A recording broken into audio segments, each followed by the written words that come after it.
Bien, y ya está aquí con nosotros el diputado Fernando Iglesias. Fernando, ¿cómo estás? ¿Cómo Buenas estás, tardes. Eleonora? ¿Bien? Bien, muy bien.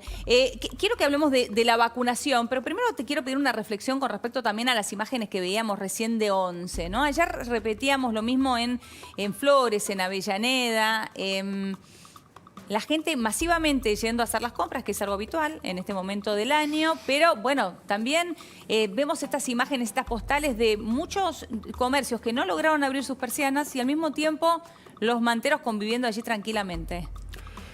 Bueno, me parece que una sociedad que le parece razonable las compras de Navidad, el velorio de Maradona, los casinos, y le parece razonable al mismo tiempo tener un año los chicos sin clases, bueno, hay algo que no funciona, ¿no?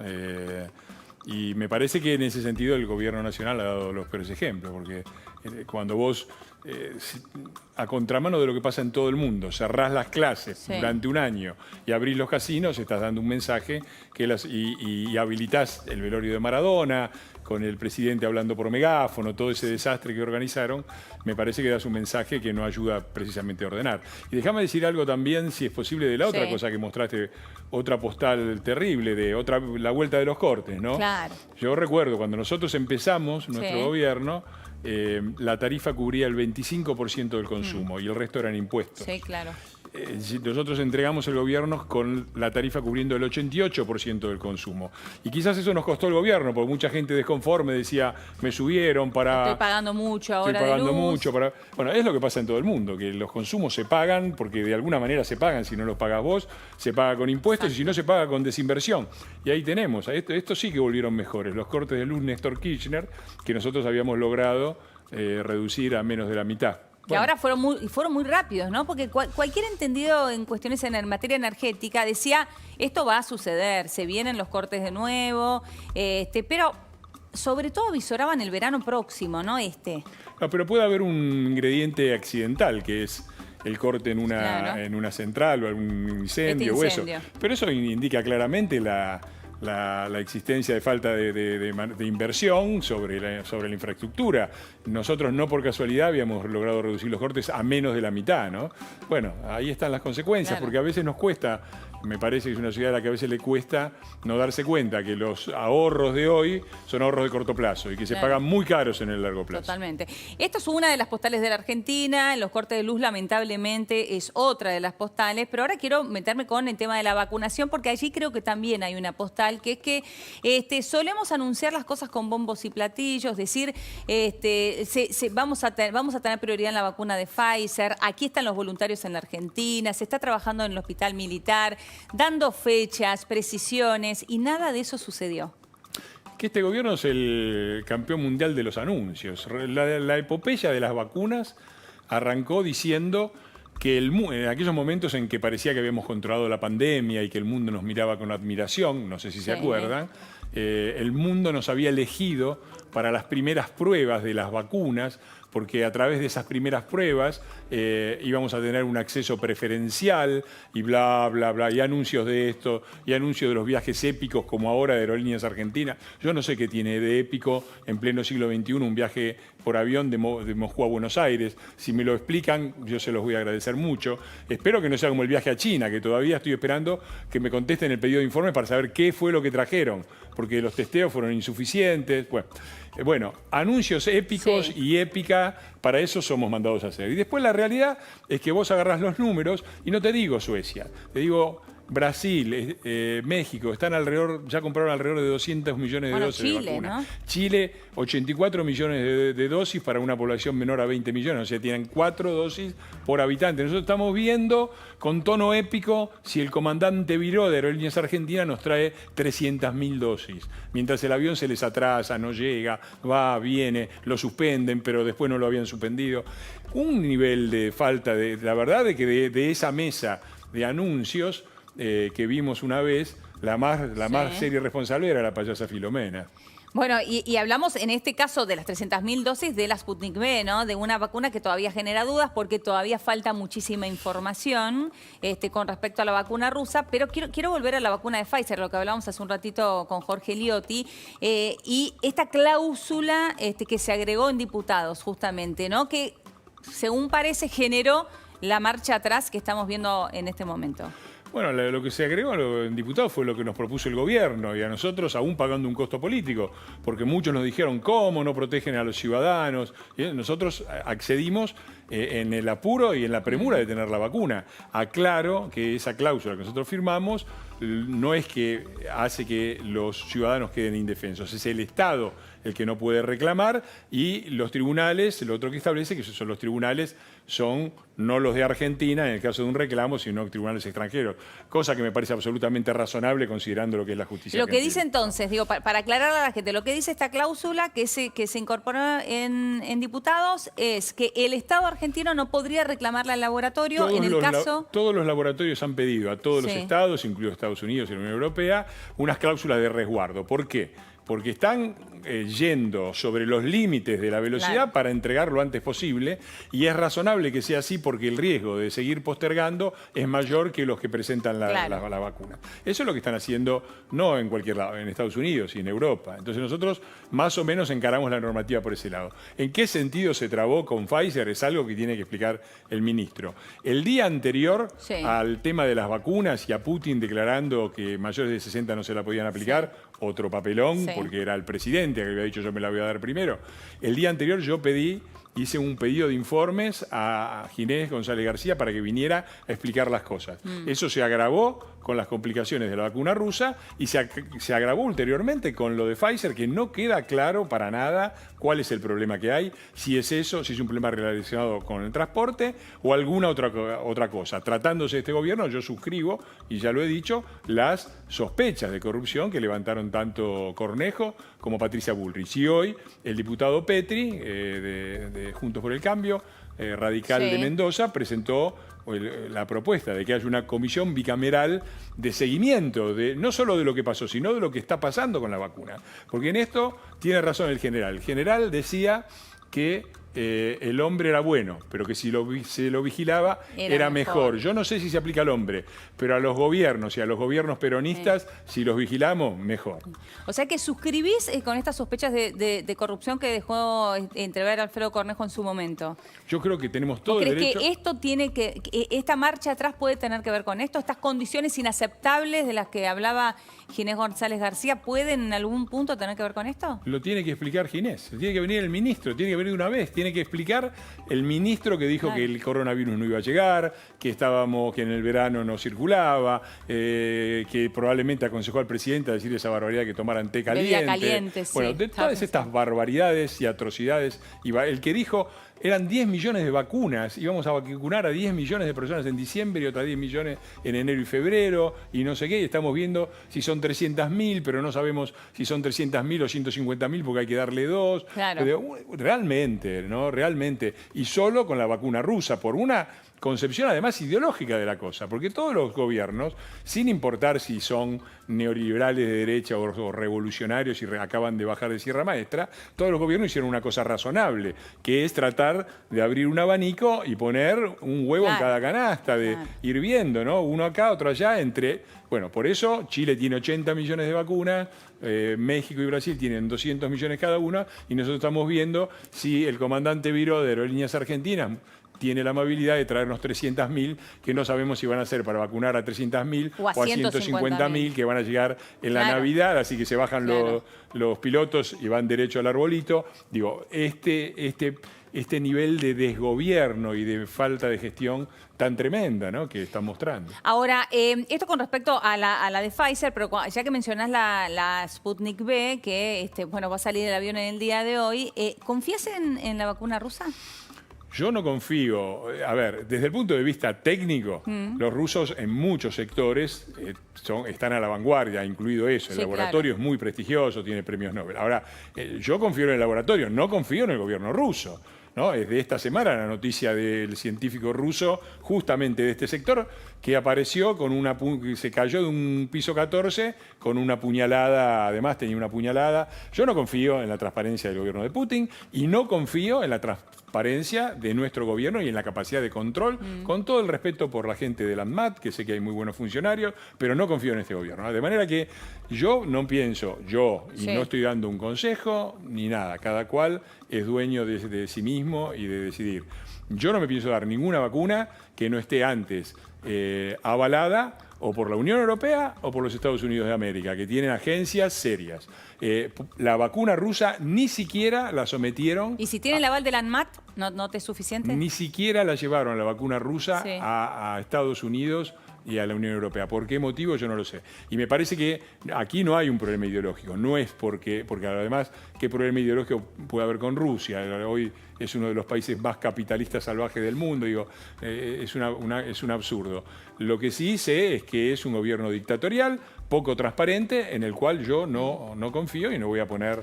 lo cierto también es que él hacía así vueltas y que después el propio Vladimir Putin haya dicho que no se podía colocar a mayores de 60 años, cuando el presidente había dicho días atrás que él iba a ser el primero en colocársela.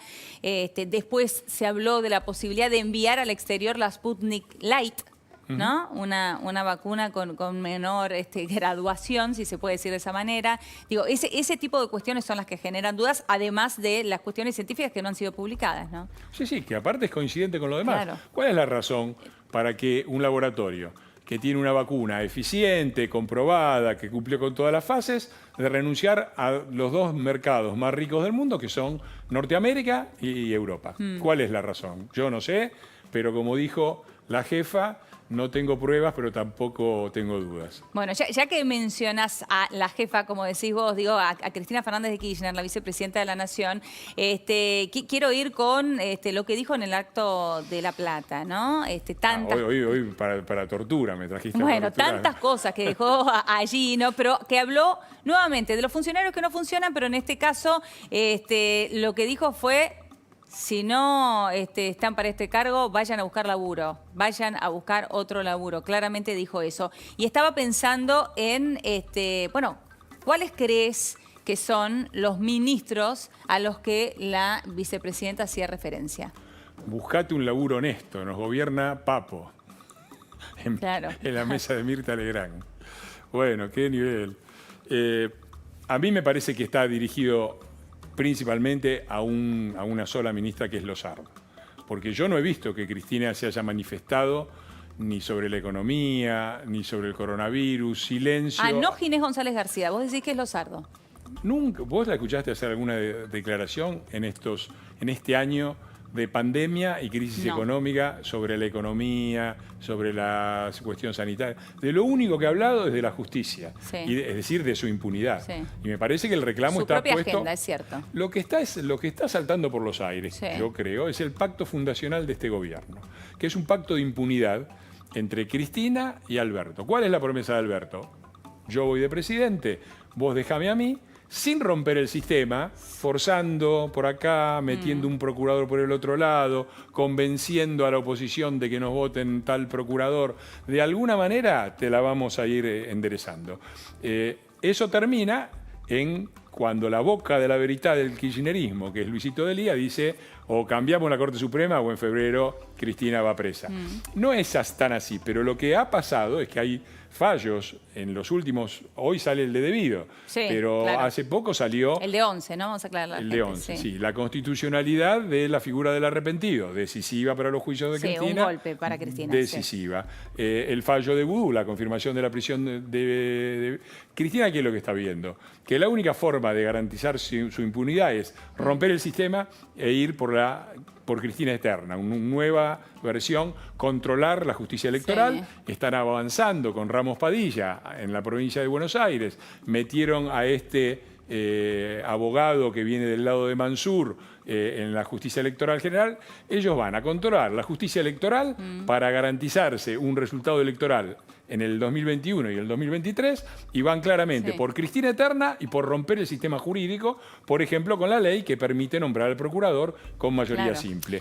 Eso es lo que está diciendo Cristina, y a la ministra que le habla ahí y que le dice que quien no tenga el coraje suficiente, que se vaya a la casa, Esa, a Marcela no puede ser Lozardo. Ginés, porque Ginés tiene coraje para todo, le da la cara para hacer cualquier cosa. A la que le está hablando es a Lozardo. Pero y si le está habla a diciendo- Lozardo, le habla a Alberto. Le habla a Alberto. Si hay alguien que es Alberto Fernández, es Marcela Lozardo, su socia. Exactamente. Exactamente, le está O sea, hablando. le habló en público al propio presidente de la Pero Nación. claro, y el presidente aplaudió. Me parece que está muy claro y desnuda por enésima vez Sí. algo que los apocalípticos y agoreros de siempre, que no entendemos nada de política, pero al final siempre tenemos Sí. razón, dijimos hace más de un año, que la idea de que Alberto era el moderado, el conciliador, y que además iba a crear el albertismo y se iba a oponer, y que había un peronismo republicano que no quería a Cristina. Todo eso no existe, muchachos. El peronismo es Cristina, Alberto es Cristina, y Cristina le acaba de decir a Alberto y a Lozardo, o rompen el sistema ustedes, o voy a tener que terminar rompiéndolo yo. Bueno, ahí estamos. Estaba pensando, Fernando, vos decís, no habló de economía, no habló de la cuestión sanitaria. Cristina, sin embargo, estaba recordando la foto, la única foto con el embajador ruso fue de Cristina Kirchner, ¿no? Antes de que conociéramos que se había comenzado a conversar con respecto a la vacuna rusa, la Sputnik V, ¿no? Bueno, sí, y están también las famosas visitas de Cristina a Cuba, ¿no? También. Un lugar también donde seguramente no fue solamente a visitar a la hija, que apenas ganaron las elecciones, se recuperó rápidamente.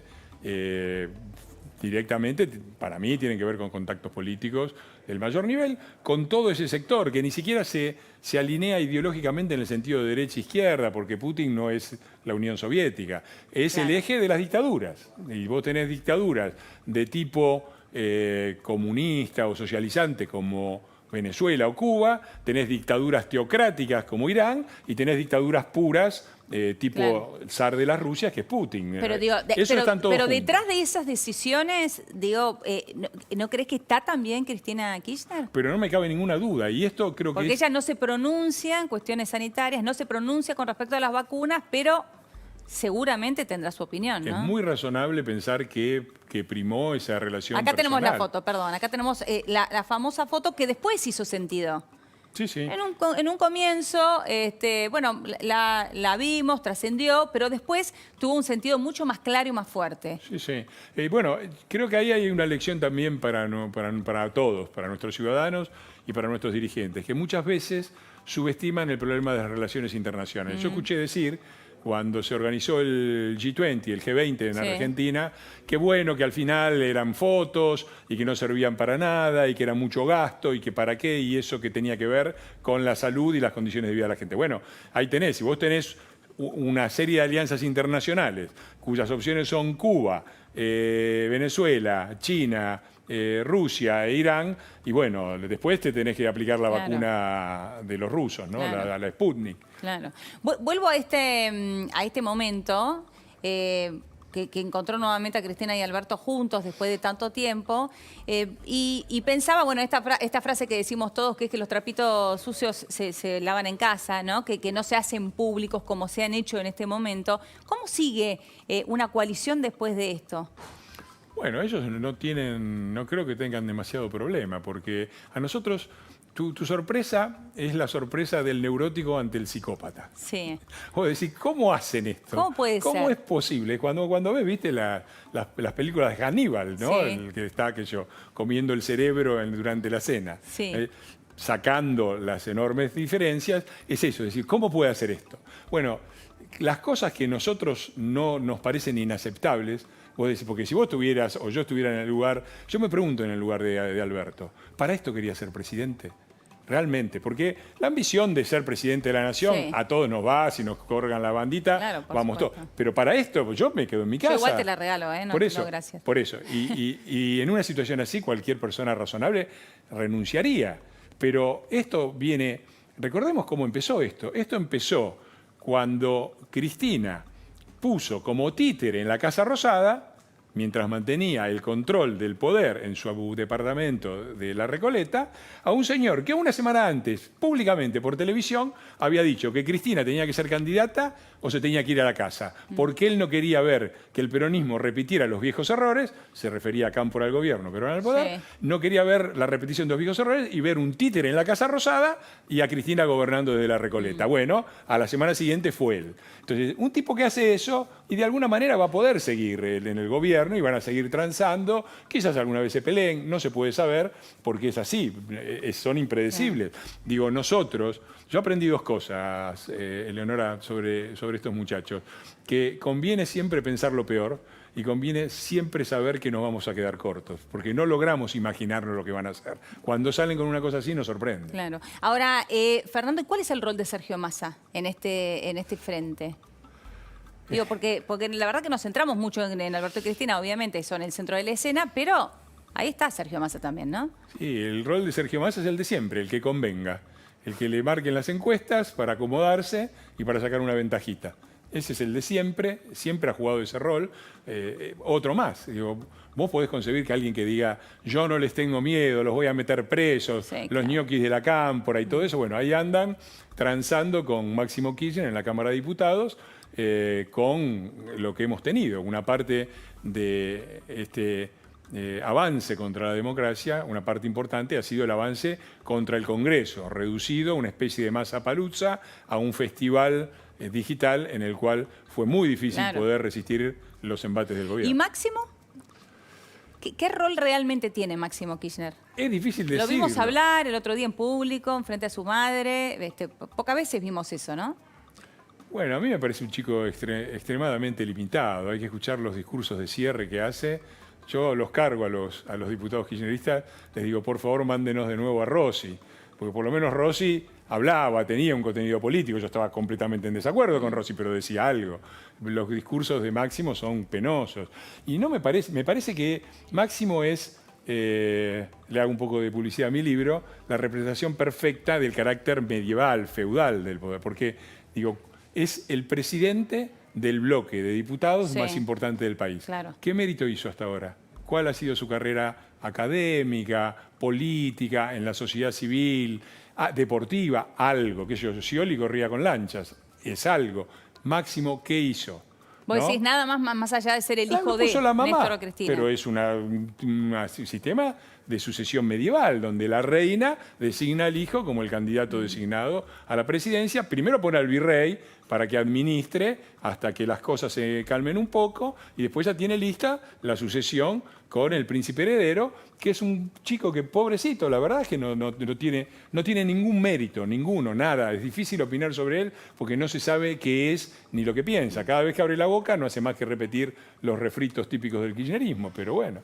Bueno, así hablamos del oficialismo, pero también quiero dejarle un lugar a la oposición y cómo se están organizando en este momento, porque más allá de que parezca surreal hablar de las elecciones el año que viene, estamos en diciembre y las PASO, si es que existieran, serían en el mes de agosto. Digo, en el medio de todo esto y en el medio de las preocupaciones que tiene la gente, que sabemos que son otras, sabemos que la política también juega su juego, ¿no? ¿Cómo se están armando en ese sentido y cuál es el rol que tiene Mauricio Macri? Bueno, a mí me parece que Mauricio ha tomado una actitud razonable y muy prudente de mantenerse por un tiempo bastante largo fuera, hacer pequeñas intervenciones y muy oportunas, ¿no? Cuando Mauricio salió advirtiendo sobre los atropellos que en nombre de la cuarentena se estaban cometiendo con respecto a los derechos humanos y a las libertades civiles, no fue muy bienvenido, fue muy criticado, pero me parece que el tiempo le dio la razón. Y yo tengo una opinión como creo que nos tenemos que... Yo creo que un buen gobierno y una buena performance electoral se configuran desde una buena oposición. Nosotros hoy estamos en una situación en que realmente el país está en una situación límite, desde el punto de vista sanitario, desde el punto de vista económico, desde el punto de vista social, desde el punto de vista de la seguridad, ¿no? Lo de liberar presos y lo que está pasando es tremendo. Lo que está pasando desde el punto de vista institucional es tremendo. Yo creo que la forma de pensar en el 2021 es no pensar en el 2021. No estoy de acuerdo en los que ya están armando roscas, en los que creen en la rosca, que dicen traigamos a fulanito, hablemos con este dirigente. A mí me parece que si nosotros somos una oposición efectiva, firme, donde no seamos ultras en el sentido de oponernos a cualquier cosa, pero sí sepamos poner límites, y creo que lo estamos haciendo con dificultades, siendo minoría, pero las principales avanzadas del kirchnerismo han sido frenadas, disminuidas, enlentecidas por la gente en la calle, con los banderazos, y por una oposición que hemos dado la pelea. Yo creo que hay que seguir así, no hay que seguir así, hay que profundizar eso. Tenemos que ser una oposición todavía más firme, y después la ciudadanía va a saber reconocer eso. Porque ¿qué es lo que está mirando la ciudadanía? ¿Qué miraría yo si fuera un ciudadano argentino? Si hay una oposición con consistencia y con coraje. Claro. Que sabe que si vuelve al poder, va a volver al poder en condiciones difíciles, con un país económicamente destruido, con las empresas que se fueron, con una tarea muy difícil de hacer, y por lo tanto se va a necesitar firmeza, decisión y coraje. Me parece que esa es lo que tenemos que hacer y no tanta rosca. Fernando, te voy a preguntar por el rol de 3 mujeres que forman parte de la oposición, y sobre todo pensando para el 2021. Te voy a pedir que me lo contestes después de la pausa, que tenemos que ir a una pequeña pausa, pero quiero que hablemos de María Eugenia Vidal, de Elisa Carrió y de Patricia Bullrich. ¿Cómo no? Pequeña pausa en PM. Quédate ahí que enseguida seguimos con Fernando Iglesias.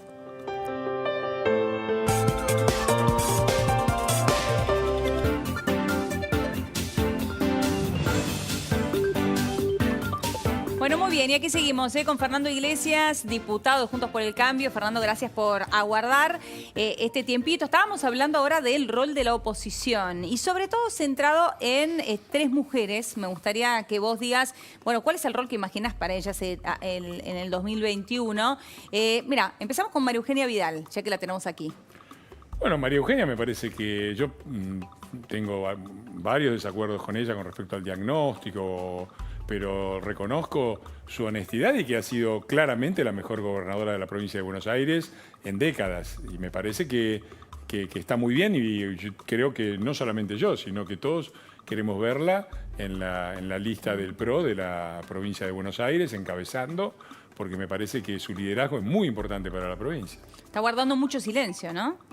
Sí, bueno, eso es razonable. Supongo que no habrá sido fácil para ella la derrota electoral, son momentos complicados, y me parece bien que lo haga con prudencia. También me parece bien que, o me gustaría mucho que fuera ella quien encabezara una lista que tiene que ser fuerte. Yo creo que en estas elecciones del 2021 nos jugamos muchísimo porque estamos cambiando casi todas las autoridades que se eligieron en diputados, sobre todo en el 2017, donde hicimos una buena elección. Entonces, si nosotros queremos dar una señal fuerte, retomar de alguna manera un cierto control del Congreso y apuntar al 2023, donde tengamos mayoría, por lo menos en la Cámara de Diputados, tenemos que hacer una elección en 2021 mejor que la del 2017, que fue muy buena. Y para eso tenemos que poner toda la carne al asador, y me parece que María Eugenia en la provincia es un nombre fuerte. Ahí la ves entonces encabezando como diputada para la provincia de Buenos Aires.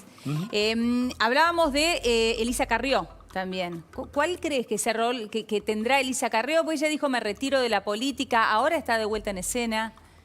No, es difícil prever lo que va a hacer Lilita, y no es que toma muos consejos, así que es inútil dárselos.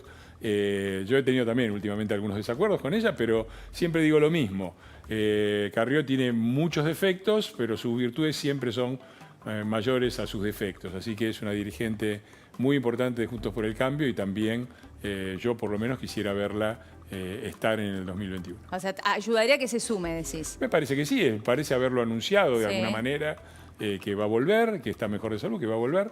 Me parece bien, me parece que es una dupla poderosa en la provincia de Buenos Aires, Carrió y María Eugenia Vidal. Después verá entre ellas quién va primera, quién va segunda, eso es lo de menos, pero me parece que tenemos que... Pero ¿te imaginas esa lista encabezando alguna de las dos, Elisa Carrió o María Eugenia Vidal, la otra también acompañando? Digo, esa dupla... Yo creo en la unidad de la oposición. Nosotros somos un espacio amplio, pluralista, con diferentes opiniones, y me parece muy bien que estén todos contenidos en la lista, porque es una forma de expresar a los diferentes votantes que tenemos, y es una forma de construir poder primero, mientras seamos oposición, para evitar que nos avasallen. Y después para llegar a un gobierno y poder hacer más de lo que hicimos la vez anterior. La que está muy activa es Patricia Bullrich, bueno, que también se supone o se piensa que puede tener un rol importante en el año que viene. Bueno, yo a Patricia la conozco muy bien, la considero mi amiga. Compartimos el bloque de la coalición cívica del 2007 al 2011. Fuimos 2 veces, encabezamos la lista de Capital Federal, Bullrich Iglesias, Sí. 2007 y 2011. Claro, 2007 no fue bien, 2011 le fue bien a ella, a mí no.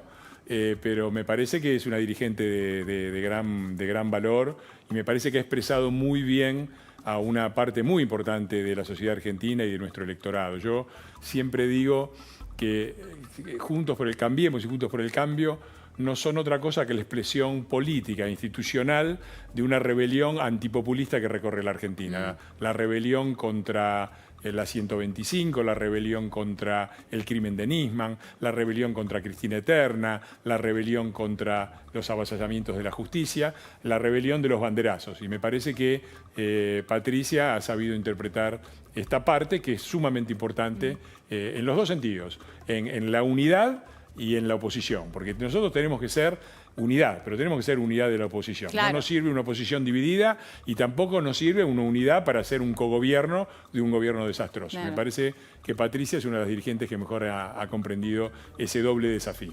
Marcás bien cada uno de los roles, como te los imaginas. Hablábamos de Mauricio Macri, lo ves como más bien en un rol de acompañamiento, observador. En este momento sí, no sé qué piensa hacer en el futuro. Me parece que los que lo dan por jubilado y por muerto, Sí. La verdad es que se podrían guardar la opinión. Nicolás Me pare- Mazzot, ¿no?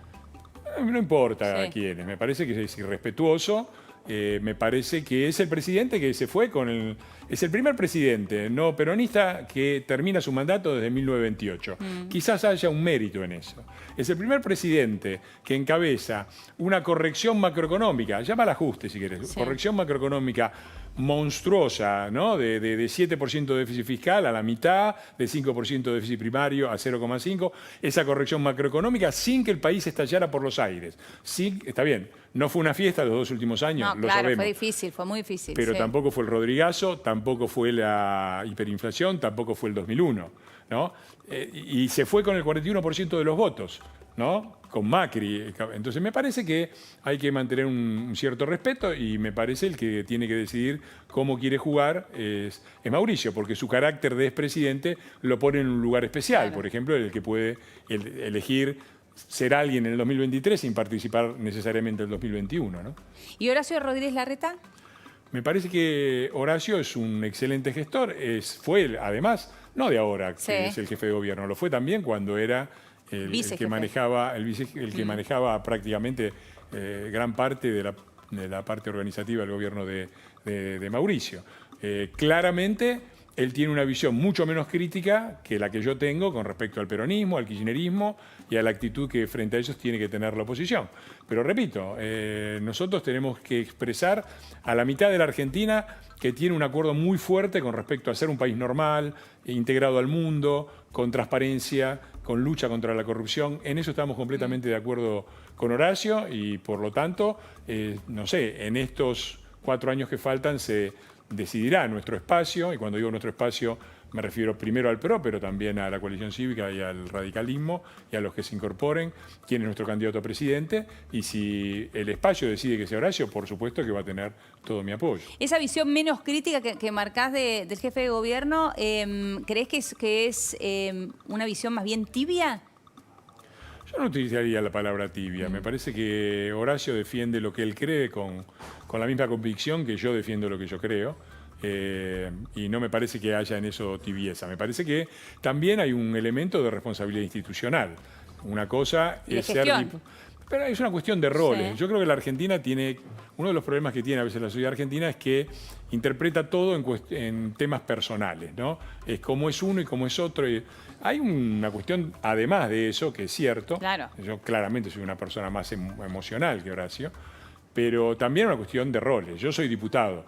A mí, yo no represento a los que no me votaron, represento a los que me votaron, represento al 41% Claro. que me votó para ser un diputado de la Claro. oposición. Así que yo voy a cumplir con ese mandato porque para eso me propuse en la lista y para eso me votaron. Y me parece que Horacio tiene una responsabilidad distinta, no representa solamente a los porteños que lo votaron, representa a todos los porteños, porque es un ejecutivo, es un jefe de gobierno. Y cuando toma decisiones, tiene que tomar decisiones pensando en lo mejor para la ciudad de Buenos Aires, Claro. que es la que gobierna. Claro. Entonces, él tiene que cumplir su función, yo tengo que cumplir la mía y tenemos que llevarnos lo mejor que podamos. Fernando, ¿qué año imaginas el año que viene? Con todas las dificultades que tenemos, con lo inimaginable que no sabemos qué va a pasar con la pandemia. Impredecible. El que te diga que sabe cómo va a ser el año que viene, te miente.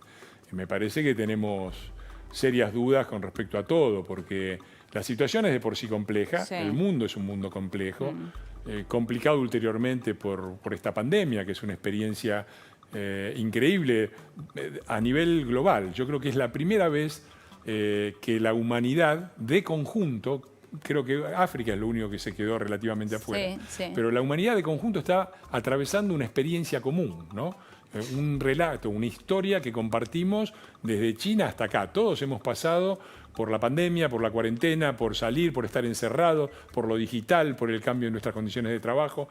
Eso me parece que es un anticipo de procesos sobre los que yo escribo desde hace 20 años. O sea, mi tema de estudio es la globalización y me parece que claramente este fenómeno global ha sido único en la historia. Inclusive lo que llamamos guerras mundiales fueron guerras básicamente europeas, o europeas cierto. con una parte asiática, pero que tuvieron un impacto muchísimo menor que esto. Esta experiencia conjunta de toda la humanidad creo que nos tiene que llamar a reflexionar.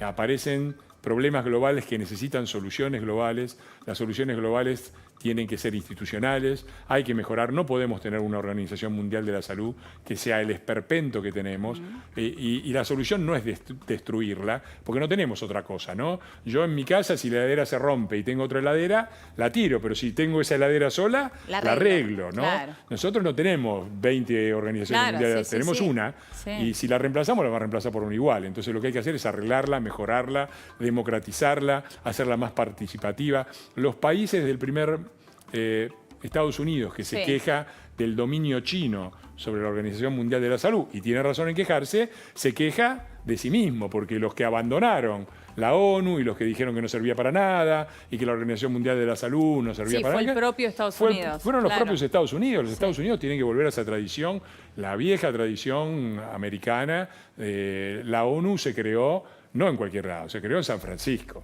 ¿no? Claro. Por una iniciativa de lo que en su momento, fue antes de que terminara la guerra, las Naciones Unidas era el nombre que se daban a sí mismos los aliados.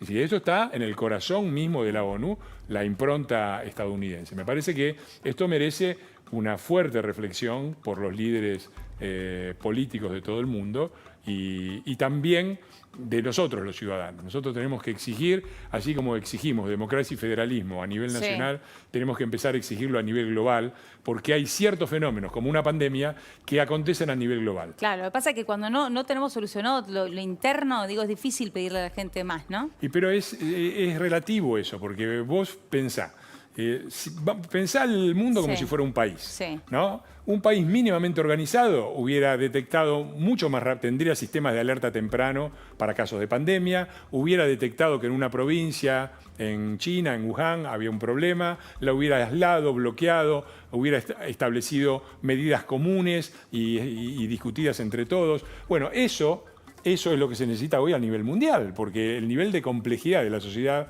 global es muy parecida y el nivel de integración que tiene Claro, la lo que sociedad pasa, global... digo, es ideal lo que estás marcando, pero estoy pensando, si ni siquiera logramos que el propio gobierno en su frente de todos pueda ponerse de acuerdo. Es que no digo, podemos, es que es al revés. La característica de los últimos años ha sido, y la pandemia Sí. es una demostración, que son los fenómenos globales los que terminan determinaron los locales. los decís. locales, ¿no? Claro. Aparece una pandemia en todo el mundo y te cambia la agenda de todo el planeta. Y eso Entonces, pasó. eso no pasaba antes. Antes era al revés. El mundo era la suma de lo que iba pasando en las naciones. Claro. O sea, la relación era al revés. Ahora es al revés. Es el mundo el que determina lo que pasa dentro de los países. Claro. Entonces, si vos perdés el control del mundo, no tenés forma de controlar los países. Y nosotros, el mundo, porque muchas veces dicen, ¿y cuánto cuesta la ONU? ¿Y cuánto nos cuesta la pandemia? Si nosotros hubiéramos tenido organismos de escala global democráticos, auditados. De ninguna manera estoy hablando de un gobierno mundial ni un Estado mundial. Y vos estás Pero hablando en términos instituciones económicos, mundiales, ¿no? Digo, Y el ¿cuánto nos tema cuesta? del Pero impacto y en económico. términos humanos, digo, la En cantidad de ter- gente que ha muerto, que quedó en el camino. Los muertos y el Claro. impacto económico enorme que ha tenido, tremendo. Y eso con una mejor Organización Mundial de la Salud, más activa, con sistemas de alerta temprano, con protocolos establecidos. ¿Qué pasa cuando en un lugar del mundo aparece un brote de este tipo? Tiene que estar establecido. Claro. No puede ser que los chinos hagan lo que les parece. No puede ser. Tiene que haber, porque no es que afecta solamente a China, afecta a todo el mundo. Sí. Y si vos te comportás irresponsablemente, terminan afectados países que están en la otra punta, como Y eso dijo se Ginés demostró, García, digo, acá no va a llegar, ¿no? Claro, y todos decimos, porque una persona se comió un murciélago, de golpe mirá lo que es el mundo, ¿no? Bueno, es un poco Está así. bien. Bueno, pero es la... liviano, pero es un poco lo que pasó. Pero ¿no? es la metáfora que Claro. se viene hablando muchas veces, del aleteo de una mariposa en Japón provocando tornados. Bueno, eso está pasando. Claro. Ese es el mundo del futuro. No digo que las cosas sean fáciles ni que se puedan establecer No. de un día para otro. Digo que va a ser mejor que nos pongamos a trabajar en eso justamente porque no es fácil. Fernando, te tuvimos largo y tendido. Muchísimas Bueno, gracias. Gracias así- por tu tiempo. Felices fiestas. Igualmente, felices fiestas a todos y bueno, que tengamos un 2021 que no supera el 2020. Eso, ya con eso basta. Nos conformamos con el empate. Totalmente, muchísimas gracias. Gracias a vos. Gracias. Vamos a ir ahora a una pequeña pausa en PM. Quédate ahí que a la vuelta vamos a hablarte del COVID que llegó al Vaticano. En minutos vamos a estar con Elisabetta Piqué, nuestra corresponsal allí en Roma. Quédate ahí, ya venimos.